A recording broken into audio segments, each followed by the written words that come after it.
ബ്രിട്ടീഷുകാരുടെ അടിമത്തത്തിൽ നിന്ന് മോചിതരായി. ഈ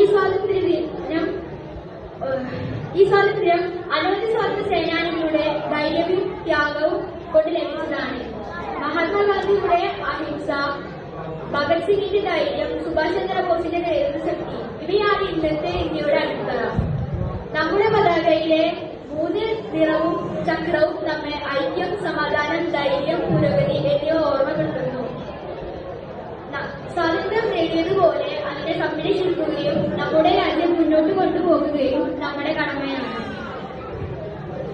നാം എല്ലാവരും ചേർന്ന് അഴിമതിയെ ചെറുക്കുകയും